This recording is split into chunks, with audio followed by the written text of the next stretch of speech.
خود حدیث شریف میں ہے کہ جو رزق حلال 40 دن تک کھا لے تو اللہ سبحانہ و تعالیٰ حکمت کے چشمے اس کے قلب سے اس کی زبان پر جاری کر دیتا ہے. ہاں تو وہ جو قلب میں حکمت کے پوشیدہ چشمے نا وہ زبان پر جاری ہوتے ہیں رزق حلال کی وجہ سے. نور اللہ قلبہ، کہیں پر یہ ہے کہ اللہ اس کے قلب کو نورانی کر دیتا ہے. کہیں پر حضور مکرم صلی اللہ علیہ وآلہ وسلم نے ارشاد فرمایا کہ کچھ گناہ ایسے ہیں کہ جو حتیٰ نماز اور صدقے کے ذریعے سے بھی اس کا کفارہ ادا نہیں ہوتا. اچھا اس کا کفارہ صرف رزق حلال ہے. اوف، یعنی اس حدیث میں اس جہت سے رزق حلال کو حتیٰ ان عبادتوں سے بھی افضل قرار دیا گیا.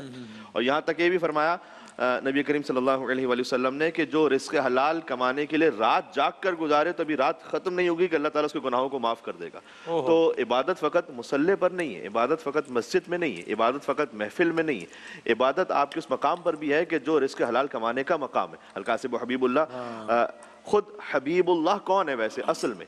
رسول اللہ صلی اللہ علیہ وآلہ وسلم ہے. تو رزق حلال کمانے والے کا اتنا احترام ہے کہ اللہ سبحانہ وتعالیٰ نے اپنے حبیب کا لقب اس کو عطا فرمایا ہے کہ یہ بھی حبیب اللہ ہے، اللہ سبحانہ وتعالیٰ کا محبوب ہے کہ رزق حلال کمائے. وہ ایک بلے شاہ ان کی ایک عبارت تھی جس کا ترجمہ اس طرح سے تھا کہ ایک مزدور جب پہنچا اللہ سبحانہ وتعالیٰ کی بارگاہ میں تو اس نے یہ عرض کر دی کہ پروردگار ماتھے پر سجدے کا نشان تو میں نہیں لا سکا، لیکن جو رزق حلال کما کر میں محنت کر رہا تھا تو میرے ہاتھوں پر وہ نشان ہے، تو اسی کو قبول کر لے اور اسی کے ذریعے سے مجھے معاف فرما دے. اور رزق حلال کے لیے بڑا امپورٹنٹ ہے کہ قناعت کا جذبہ بھی ہو انسان میں. جب تک قناعت نہیں ہے نا تو کہیں نہ کہیں وہ حرام کی طرف جائے گا.